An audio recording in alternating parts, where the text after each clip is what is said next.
With only a few more months before the end of the legislative session, one of the big-ticket items talked about is legalizing sports betting throughout the state of Minnesota. I reached out to hear about the sports betting bill's progress. Other states have now passed sports betting, plus Puerto Rico and Washington, D.C. So as more and more states continue to pass sports betting proposals, Minnesota sort of remains on an island, and we're missing out on this $100 billion industry. More than 38 states have already legalized some form of sports betting in the past 5 years. Minnesota Senator Jeremy Miller of District 26 said right now one divisive aspect of the sports betting bill is that it would prohibit in-game wagers.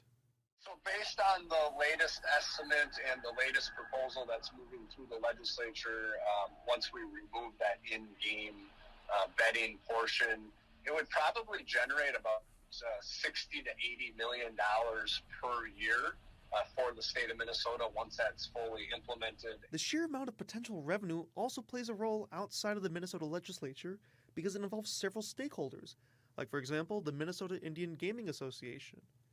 Minnesota Representative Leesh Kozlowski of District 8B said in order to legalize sports betting, part of the bill would need to have tribal exclusivity with gambling licensing.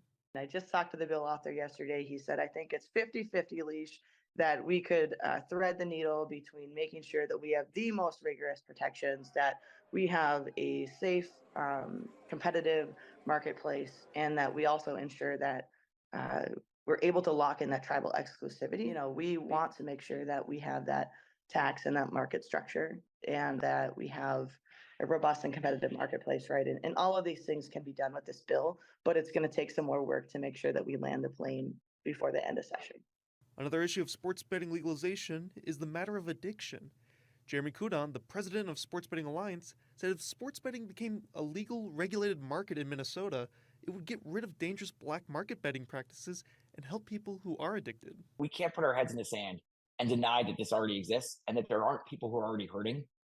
By not making a legal market, by not giving them options to self-exclude, to limit themselves, to get help, by not having funding for the hotlines in Minnesota, you're not helping, you're hurting everyone. You're not just putting your head in your sand, you're actually ignoring people who are in pain. And so I would implore them to give those people the resources that they need to get better.